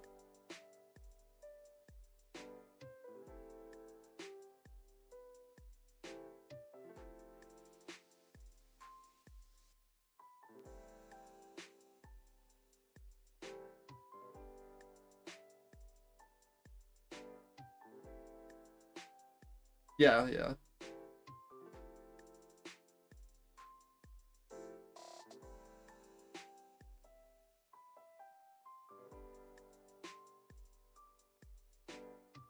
No confirmation yet on this low, with the Russell still falling. You want to see it hold this equal low on price, or I'm looking for a push down into UOP. Need to see it push over 83s on NQ for this to be valid.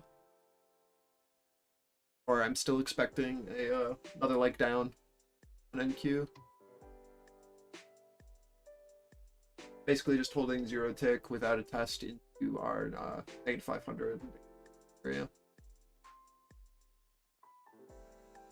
So I either want to see like the Russell show a significant bottoming with delta confirmation, or I expect like a seller to just basically just still be positioned here at this 83 to 91 on NQ.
Learning to understand your system. I like it. Need to be patient. Like preference. Yeah.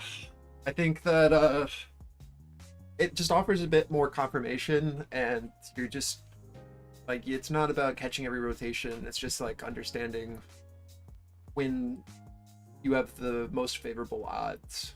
I think like as soon as you can kind of get a sense of where you should be putting risk on, and like I think it's pretty inverse to what you are like taught as a retail trader, because you're like looking for breakouts or you're looking for breakdowns.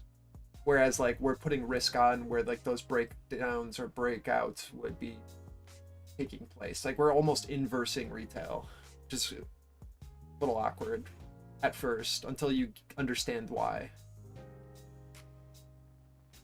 Like understanding like the whole rebid reoffer confirmation system, and then like referencing tick or delta or something like that to confirm if participants are with you, I think is just like such a huge shift from like how you're actually taught usually. And I think it gives like 90% of the time it's going to give you an inverse signal from what you're used to. So it's really hard, I think, for people at first to get a grasp of it. They have to unlearn a lot of the bad habits that they've been doing.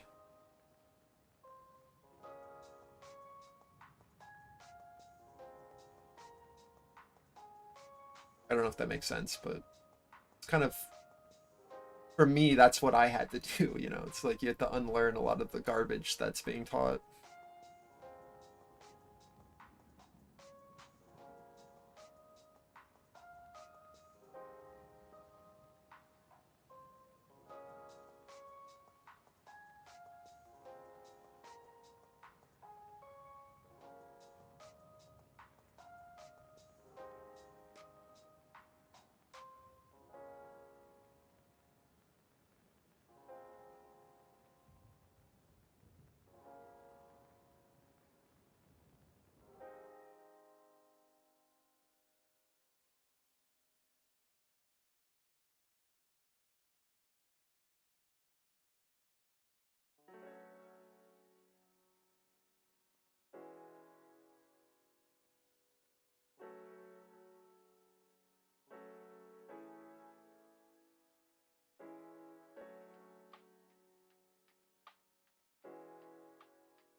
If you guys ever have like epiphanies, especially some of the newer people or like the lurkers who are just like now starting to really pay attention to the system, and you're like getting epiphany moments, like, you know, light bulb on moments, like please let us know, because we've been using the system for so long that we kind of like lose track of what isn't common anymore, or like common misconceptions.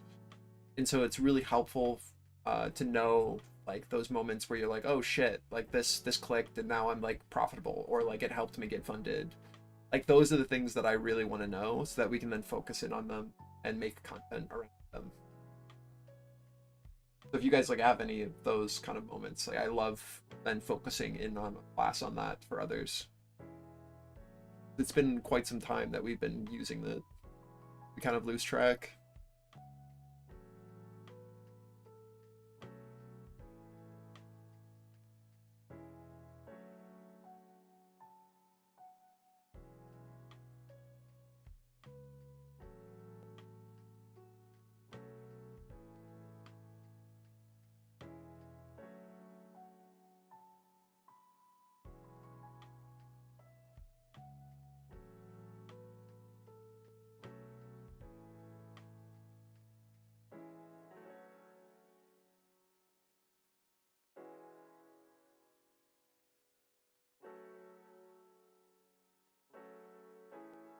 That's so big, Manly. Great job. It's huge personal progress. Should be really proud of that.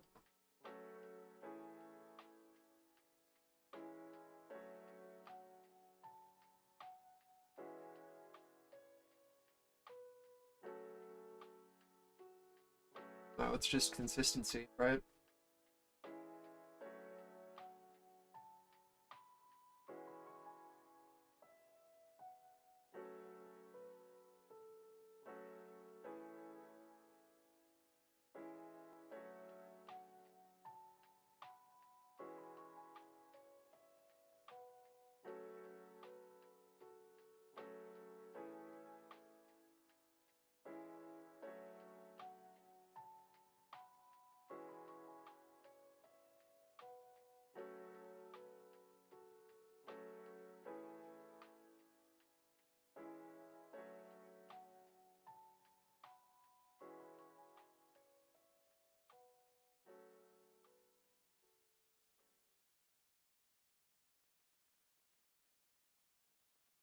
don't have a ton of faith in this move to the highs here.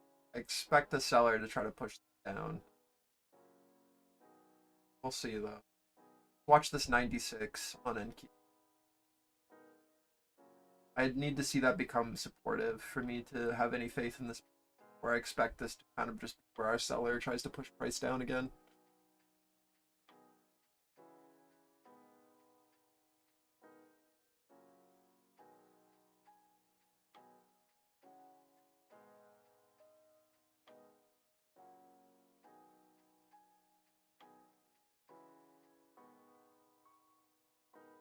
I'm really keeping an eye on our pivots, but also tick into this 500 on NYSE and NASDAQ.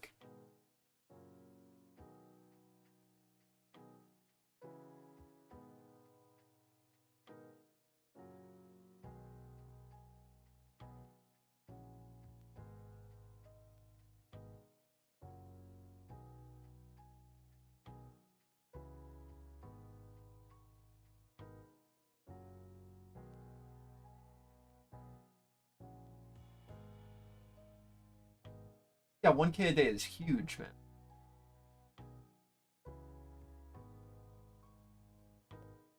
I honestly, I don't, like, you don't need more than that. Like, that's nuts already. 1K a day, break that down into an hourly. See how many hours you spend doing this a day, and then average that over the amount of days in a week. Like, that's huge money. Like, people get so greedy with this.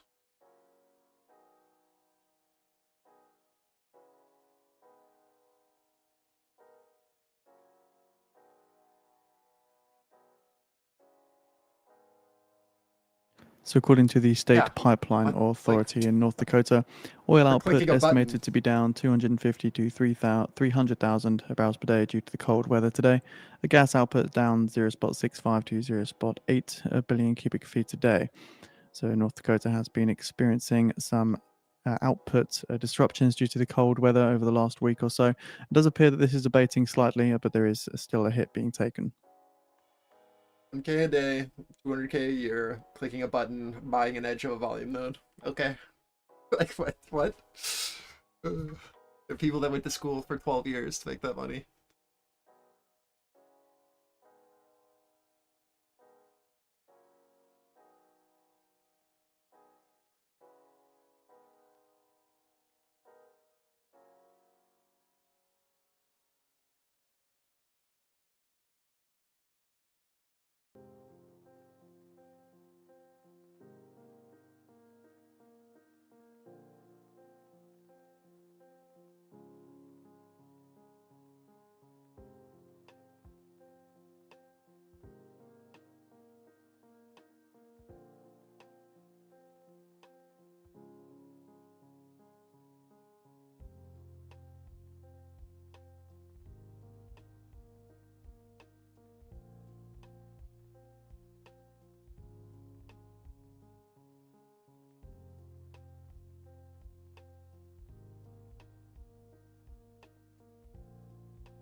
So our seller stepped in here at our edge, but we need to see them ideally hold opening range low. If you're bullish, you don't really want to lose this.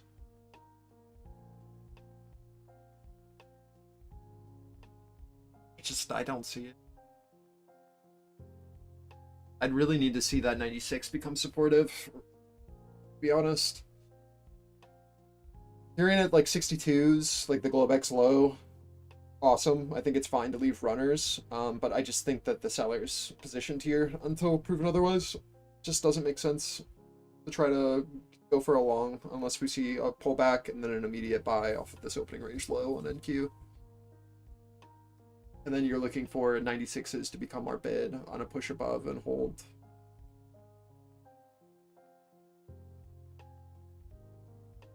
You want like 0 to hold on tick as well.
Personally, I'm just not a huge fan of markets that move this slow. And so I tend to trade quite small or just like don't position until I see what I want to see. I like instant confirmation, and when we kind of oscillate and chop quite a bit around nodes, it just doesn't offer a ton of great trading opportunities. It's why I'm just really not a big fan of Mondays, because you get this kind of action.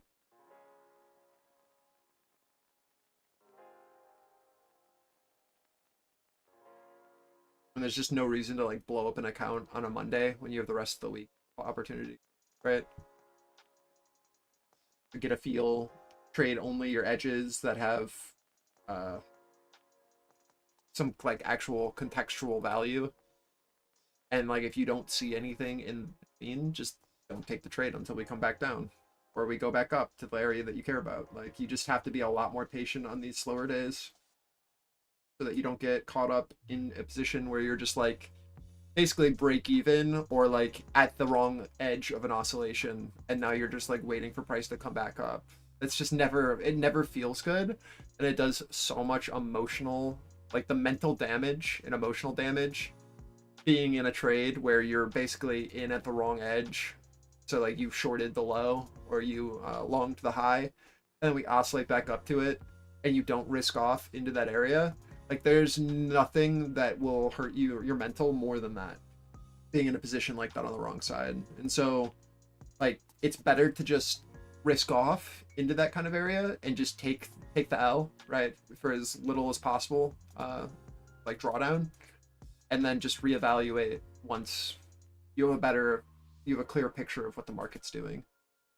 Again, like you might be able to make money on that trade and we might break out of the range, but like you clearly had a bad entry and you need to just save the mental capital. It's so important.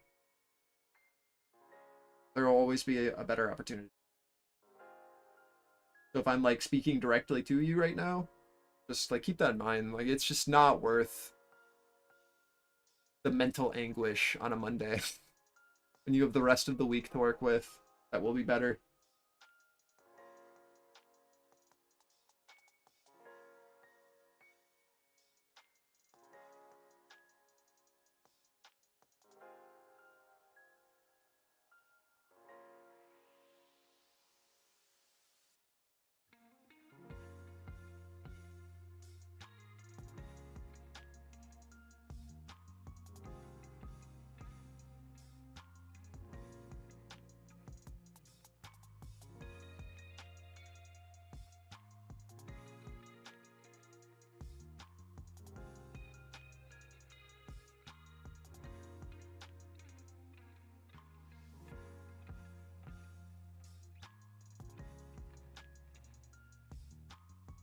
Yeah, hopefully the afternoon session is better for you guys with Mario. Sorry we didn't really like talk a ton of trades, but you know, it is what it is.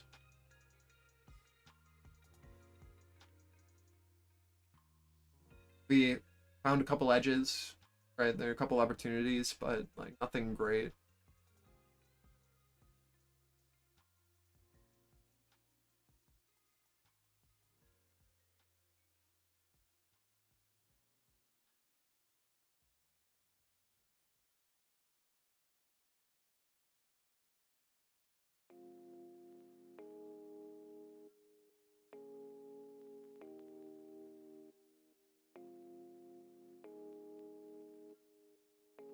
Not every day is going to be a huge day, you know? That's fine. As long as it's not a huge loss, right? That is all that matters. Yeah, okay. And like 220s, that's like it sucks that you're down 220, but like as long as you're not blowing up your accounts, you're living again, right? Like you've got your account for tomorrow, for a better day tomorrow. That's what matters. You saw that it wasn't a day that worked out for you, right? Like it's not a great day to trade. You recognize that. Took a small L, but you live to fight another day. All good.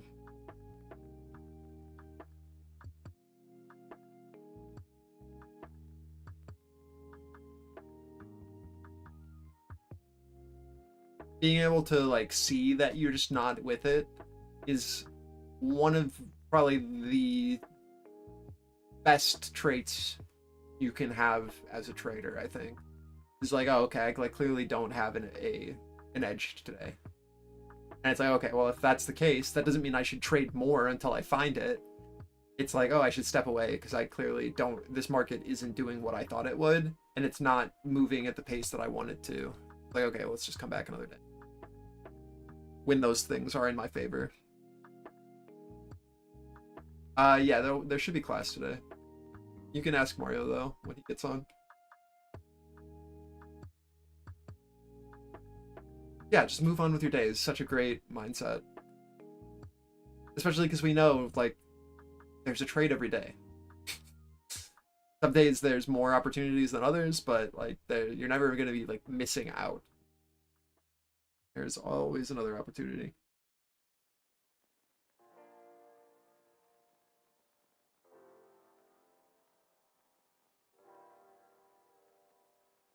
Have a good rest of your day, Cass.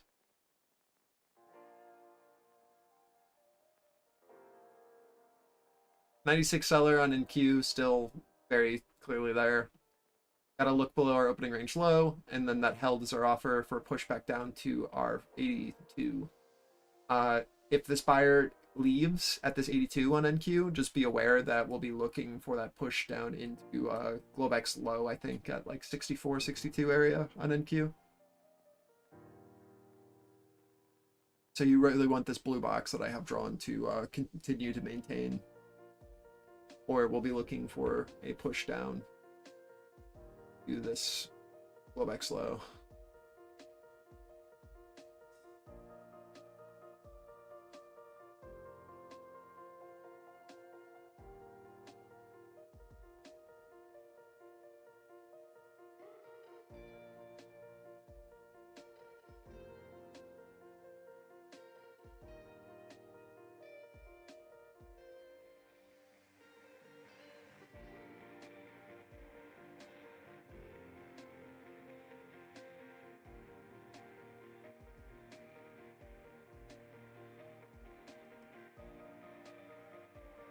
I think if you are short, I think Globex low is a great first risk off at this like 66. But I think targeting like the 53 to 46 area for a potential reverse is it's not a bad position to be here.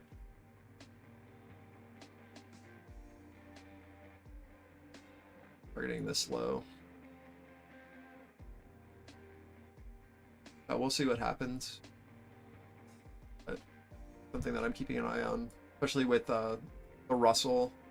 If it breaks this 83.4 and we lose this, I'll be looking for the push into VWAP here.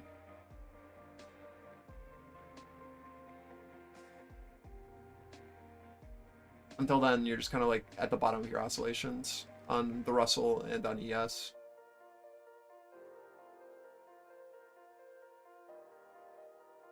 So watching Russell Delta as well to see if we get a higher low to confirm that we're going to hold. I want to see a pushback over 85s for confirmation. Until then, I'd be viewing this more so like this, where we have a seller who tries to defend this area for a push down.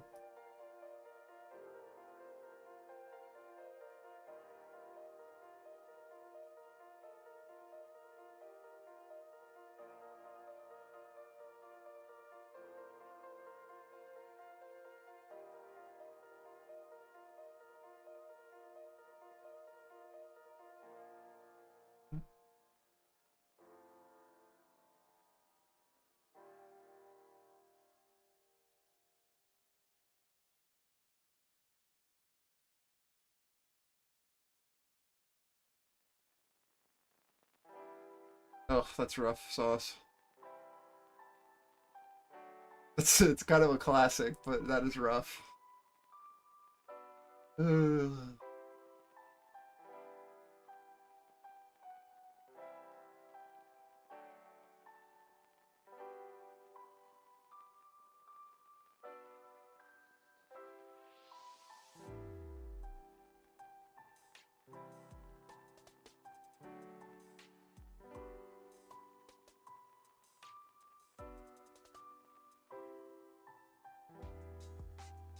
I'm gonna stay on until Mario gets here.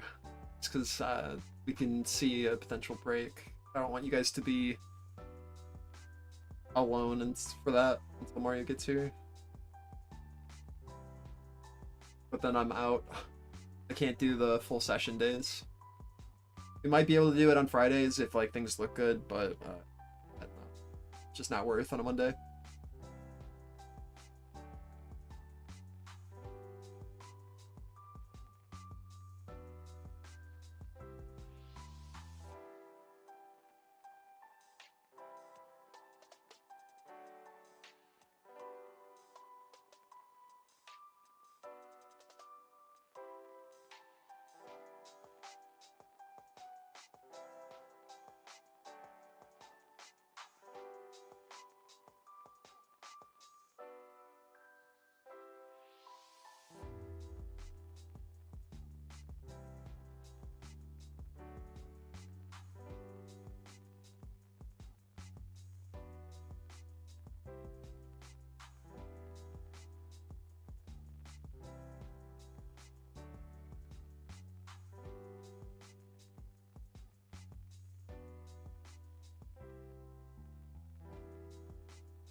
Hello, guys. There he is. Morning. Howdy, howdy. Just waiting for you to get on. Looking pretty tight. Yeah. today. Hopefully you have a better rest of your day than morning session. We will see. All right. Goodbye. Peace.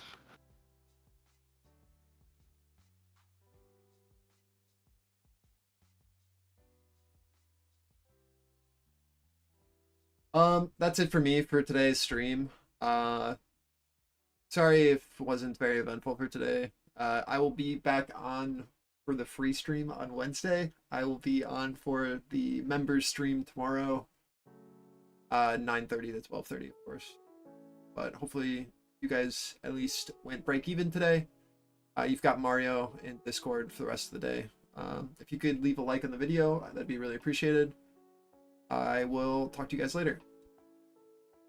Have a good rest of your day. Good luck. Be safe.